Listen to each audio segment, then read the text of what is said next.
السماء جلالا فأزيد أسراب الغيوم. الحمد لله الحمد لله وحده والصلاة والسلام على من لا نبي بعده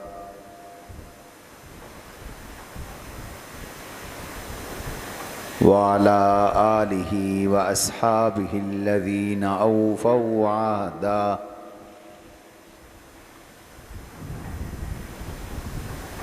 أما بعد فأعوذ بالله من الشيطان الرجيم.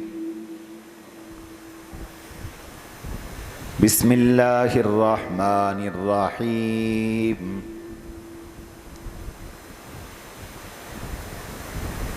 إن عدة الشهور عند الله 12 شهرا في كتاب الله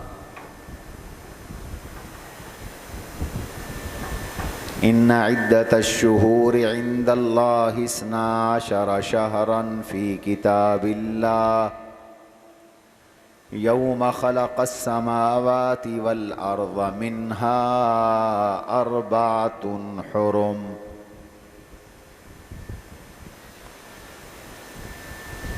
وقال تبارك وتعالى في موضع آخر والفجر وليال عشر والشفع والوتر والليل إذا يسر.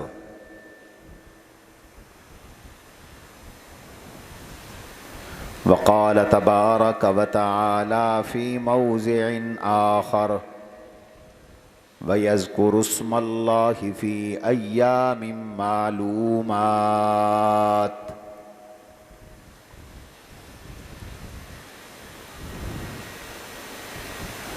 وقال رسول الله صلى الله عليه وسلم ما من أيام أعظم عند الله ولا أحب إليه من العمل فيهن من هذه الأيام العشر فأكثروا فيهن من التهليل والتكبير والتحميد.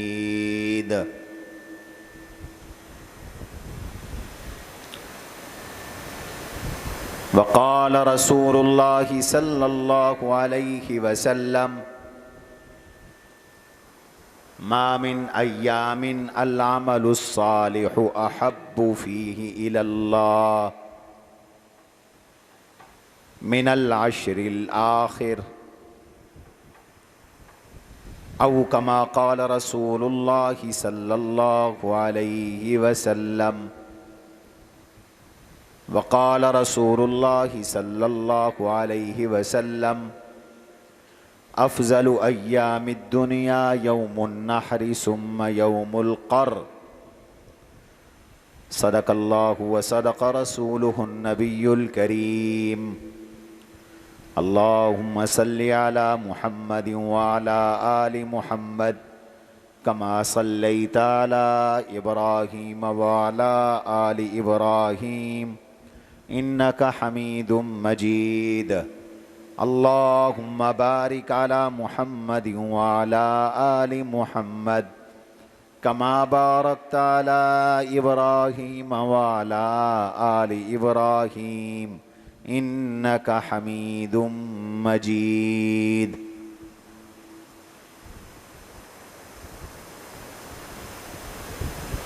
واجب الاحترام بزرگوں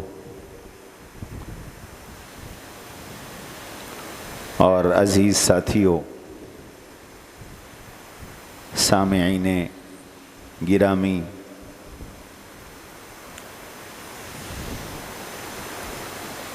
اللہ تعالی نے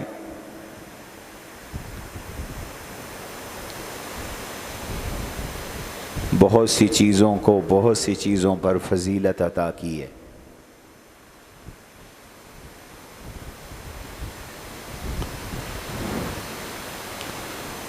اللہ تعالی نے شہروں میں مکہ مکرمہ کو فضیلت عطا کی ہے، اور پھر مدینہ منورہ کو فضیلت عطا کی ہے۔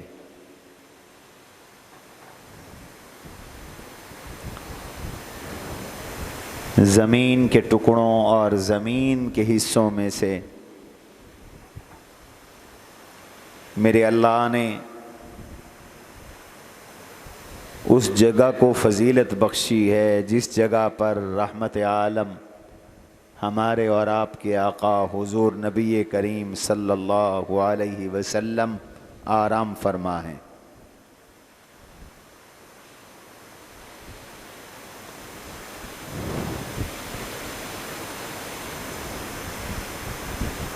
زمانے میں سے اللہ نے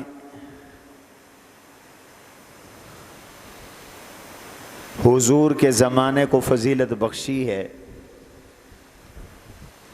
خیر الناس قرنی ثم الذین یلونہم ثم الذین یلونہم۔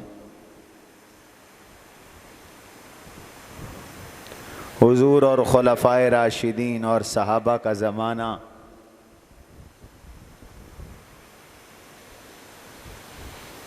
جب سے یہ کائنات بنی ہے قیامت تک کے زمانوں میں سب سے افضل زمانہ ہے۔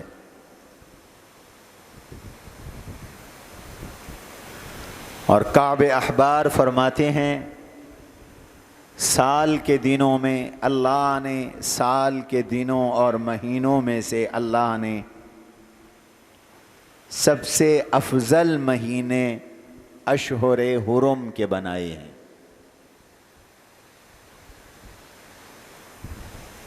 سال کے کل 12 مہینے ہیں،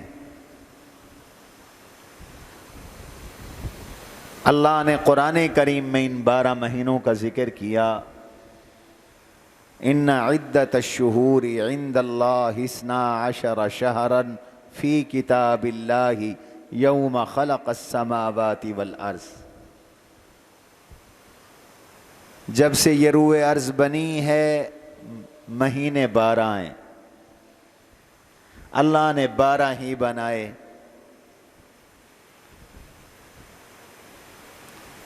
جن میں پہلا مہینہ محرم الحرام اور آخری مہینہ اب جو مہینہ آنے والا ہے ذی الحج کا مہینہ ہے۔ محرم پہلا مہینہ ہے، صفر دوسرا مہینہ ہے، ربیع الاول تیسرا مہینہ ہے، ربیع الثانی چوتھا مہینہ ہے، جمادی اولی 5واں مہینہ ہے، جمادی اخری 6واں مہینہ ہے، رجب 7واں مہینہ ہے، شعبان 8واں مہینہ ہے، رمضان المبارک 9واں مہینہ ہے، شوال المکرم 10واں مہینہ ہے، ذوالقعدہ 11واں مہینہ ہے، اور ذوالحجہ 12واں مہینہ ہے۔ یہ چاند کے اعتبار سے، قمری اعتبار سے، اسلامی اعتبار سے مہینوں کے نام ہیں۔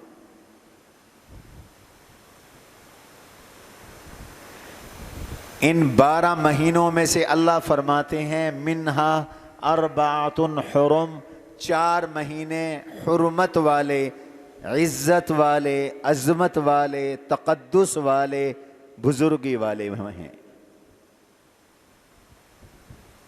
4 محترم مہینے ہیں، حرمت اور عزت اور تقدس والے مہینے، جو پورے سال کے مہینوں میں سب سے افضل ہے۔ وہ کون سے 4 مہینے ہیں؟ حجۃ الوداع کے موقع پر خطبے میں رحمت عالم صلی اللہ علیہ وسلم نے ان 4 مہینوں کو متعین کر دیا۔ آپ نے فرمایا ان الزمان استدار کہیئتہ یوم خلق اللہ السماوات والارض السنۃ 12 شہرا منها 4 حرم 3 متوالیات ذو القعدۃ وذو الحجۃ ومحرم ورجب مضر بین جمادہ و شعبان، 12 مہینے ہیں، 4 محترم مہینے ہیں جن میں 3 لگاتار ہیں۔ ذوالقعدہ نمبر 1 جو مہینہ چل رہا ہے، ماہ رواں ذوالقعدہ ہے، ذوالقعدہ نمبر 1، ذی الحج آنے والا مہینہ نمبر 2، محرم نمبر 3، یہ 3 لگاتار ہیں، ثلاث متوالیات۔ اور چوتھا مہینہ جو محترم مہینہ ہے وہ الگ ہے، اور وہ ہے رجب۔ وَالرَّجَبُ مُضَرَ بَيْنَ جُمَادَى و شعبان، قبیلہ مضر رجب کا احترام سب سے زیادہ کرتے تھے، اس لیے رجب کی نسبت مضر کی طرف کر دی۔ مضر کا رجب جو جمادہ اخری اور شعبان کے بیچ میں ہے، تعیین کے لیے فرمایا۔ یہ 4 محترم مہینے ہیں، اور پھر ان 4 محترم مہینوں میں سب سے زیادہ حرمت والا، سب سے زیادہ عظمت والا اور سب سے زیادہ احترام والا مہینہ وہ ذی الحج ہے۔ اور ذی الحج کے مہینے میں سب سے افضل دن وہ ذی الحج کے پہلے 10 دن ہیں، عشرہ ذی الحج ہے۔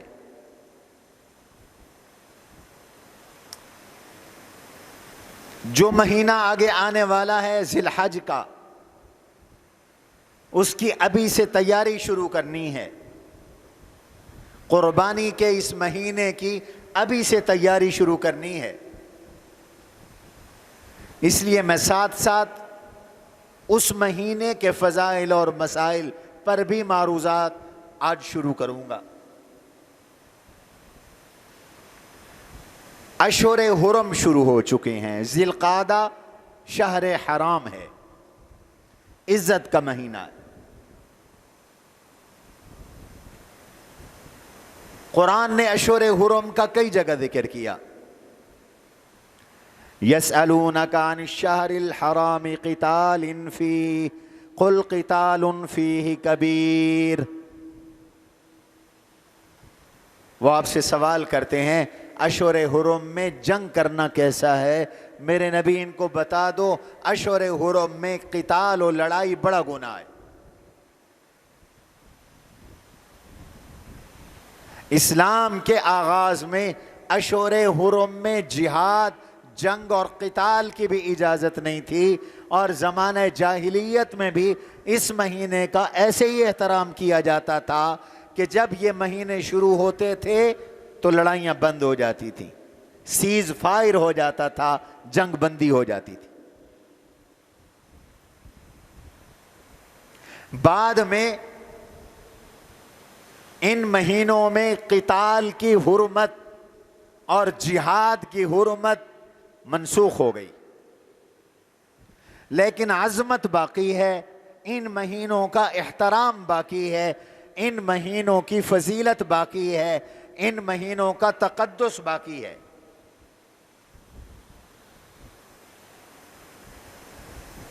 اور وہ کیسے؟ اشہر حرام کی حرمت و تقدس کا معنی علماء نے یہ لکھا ہے کہ ان 4 مہینوں میں عبادت کا جو ثواب ہے باقی مہینوں سے بڑھ کر ہے۔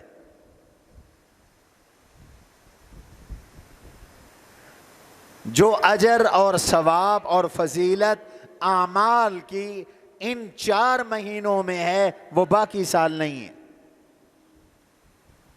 لہذا ایک عام دن میں نوافل پڑھنا ہے، اور ایک ان 4 مہینوں میں ذی القعدہ میں، ذی الحج، محرم اور رجب میں نوافل پڑھنا ہے۔ ایک عام دنوں میں تسبیح کرنا ہے، اللہ کی حمد بیان کرنا ہے، اللہ اکبر کہنا ہے، لا الہ الا اللہ کا ذکر اور ورد کرنا ہے، عام دنوں میں روزہ رکھنا ہے، عام دنوں میں صدقہ اور خیرات کرنا ہے، اور ایک ان مہینوں میں یہ اعمال کرنا ہے، تو ان مہینوں میں اعمال کا اجر، ثواب، فضیلت، اللہ کا قرب باقی مہینوں دنوں سے بڑھ جاتا ہے۔ یہ معنی ہے اشہر حرم کا۔ لہذا ان مہینوں میں نیک اعمال کی ترغیب دی گئی ہے، نیک اعمال کرو، اور ذی الحج کے بارے میں تو بطور خاص ترغیب دی گئی۔ میں آگے چل کے عرض کرتا ہوں۔ تو ان 4 مہینوں کی حرمت کا ایک مفہوم یہ نکلا کہ یہ مہینے احترام والے ہیں، اللہ کے قرب والے مہینے ہیں۔ ان 4 مہینوں میں عبادات کی طرف رغبت زیادہ کرو، نفلی عبادات شوق سے کرو، فرائض میں شوق و ذوق پیدا کر دو اور نوافل کی کثرت کر دو۔ اس ذوالقعدہ میں، اس آنے والے ذی الحج میں، محرم میں اور رجب میں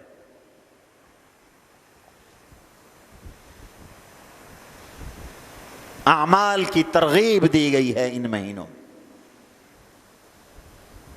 اور دوسرا، ان مہینوں میں گناہوں سے اجتناب کرو بطور خاص۔ فَلَا تَظْلِمُوا فِيهِنَّ أَنفُسَكُمْ، ان مہینوں میں اپنے اوپر ظلم نہ کرو۔ فَلَا تَظْلِمُوا فِيهِنَّ أَنفُسَكُمْ،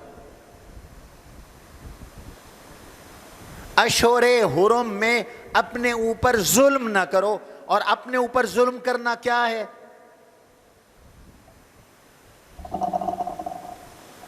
اپنے اوپر ظلم کرنا گناہ کرنا ہے۔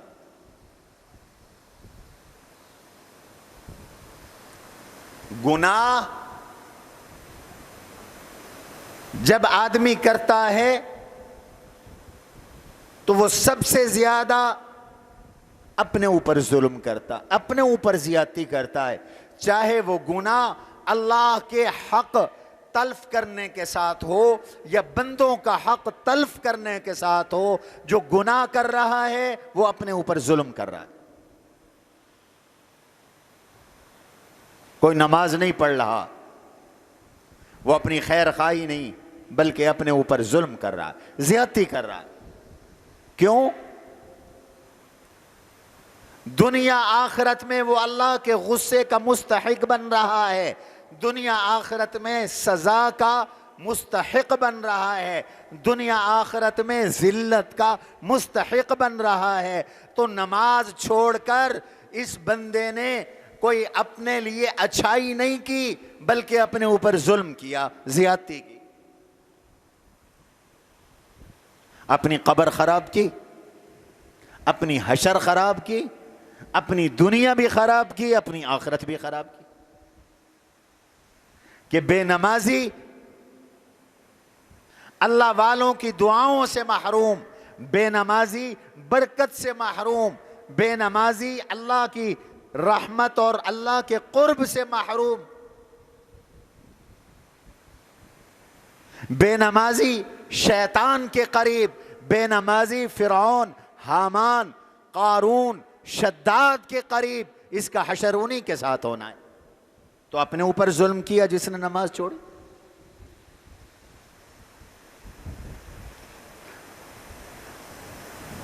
جس نے کوئی بدعملی کی، کوئی گناہ کیا، تو اس گناہ کا نقصان گناہ کرنے والے کو ہے، کسی اور کو نہیں، اسی کو ہے۔ اللہ تذر وازرۃ وزر اخری، کسی کے گناہ کا بوجھ کوئی اور نہیں اٹھائے گا۔ ہر ایک کو اپنے گناہ کا بوجھ خود اٹھانا پڑے گا، روز محشر خود اٹھانا پڑے گا، اور اس کی نحوست دنیا میں بھی ظاہر ہوگی۔ اپنے اوپر ظلم کیا،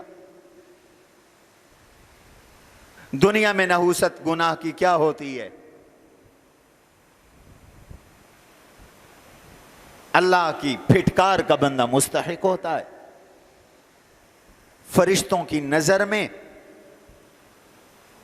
گر جاتا ہے، اور پھر بندوں اور اللہ کی مخلوق بھی اس سے نفرت کرنے لگ جاتی ہے۔ یہ گناہ کا نقصان ہے۔ اور پھر ایک گناہ دوسرے گناہ کو کھینچ کے لاتا ہے۔ مشکوک رزق کھائے گا تو پھر حرام بھی کھائے گا، پھر ایک حرام کھائے گا تو ہر طرح کا حرام پیٹ میں جائے گا۔ گناہ گناہ کو کھینچ کے لاتا ہے، نیکی نیکی کو کھینچ کے لاتی ہے، اور گناہ جہنم کی طرف کھینچ کے لے جاتا ہے، اور نیکیاں جنت کی طرف آدمی کو کھینچ کے لے جاتی۔ تو یہ بڑا خوبصورت اسلوب ہے قرآن کا۔ اللہ کہتے ہیں کہ گناہ جو کرے گا وہ اپنے اوپر ظلم کرے گا۔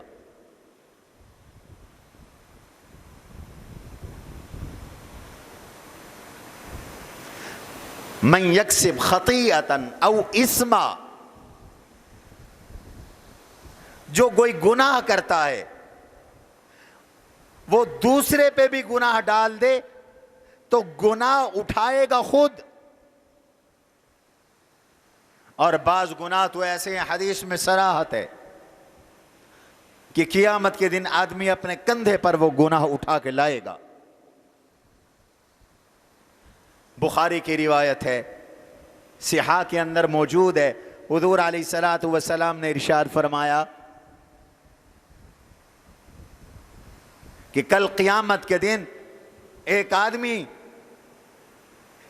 جس نے دنیا میں جانور چرایا ہوگا، اونٹ چرایا ہوگا، گائے چرائی ہوگی، بکری میں خیانت اور چوری کی ہوگی، یا پیسے اور مال، سونا چاندی، سامت کا لفظ ہے، اس نے چرائے ہوں گے، وہ اپنے کندھے پہ اٹھا کے لائے گا اور کہہ رہا ہوگا اغثنی یا رسول اللہ، اللہ کے نبی میری مدد کرو۔ اور میں تمہیں بتا رہا ہوں میں کہہ دوں گا لا املک لک من اللہ شیئا، بھئی میں مختار کل نہیں ہوں، میں اللہ کے معاملے میں کسی چیز کا مالک نہیں ہوں، یہ تیرا اور اللہ کا معاملہ ہے، میں نہیں چھڑوا سکتا۔ حضور نے پیش کی فرما دیا، میں تمہیں بتا رہا ہوں کہ تم اگر کرپشن کرو گے، چوری کرو گے، تو وہ چوری کا مال سب کے سامنے کندھوں پہ اٹھا کے لاؤ گے، اور رسوائی ہوگی، دور سے نظر آئے گا یہ چور جا رہا ہے، حتیٰ کہ اونٹ بھی وہ کندھے پہ اٹھا کے لائے گا۔ صحابہ نے کہا حضرت اونٹ بندہ کیسے اٹھا سکتا ہے؟ تو آپ نے ارشاد فرمایا ارے میاں،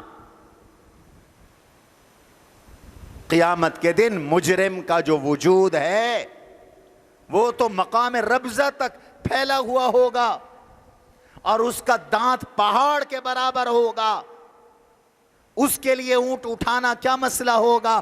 وہ اونٹ اٹھا کے لائے گا اور اونٹ کی آواز نکل رہی ہوگی، اور گائے کا چور گائے کندھے پہ اٹھا کے لائے گا اور گائے آواز نکال رہی ہوگی، اور بکری کا چور بکری اٹھا کے لائے گا اور بکری آواز نکال رہی ہوگی۔ یہ ذلت نہیں، یہ ظلم نہیں اپنے اوپر؟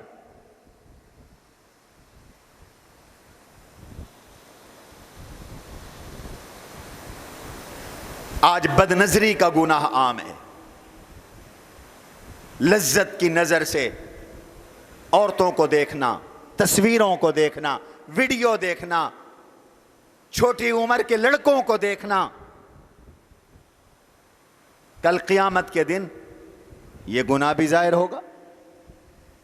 وَمَن يَعْمَلْ مِثْقَالَ ذَرَّةٍ خَيْرًا يَرَهُ وَمَن يَعْمَلْ مِثْقَالَ ذَرَّةٍ شَرًّا يَرَهُ، ہر نیکی بھی نظر آئے گی، ہر گناہ بھی نظر آئے گا۔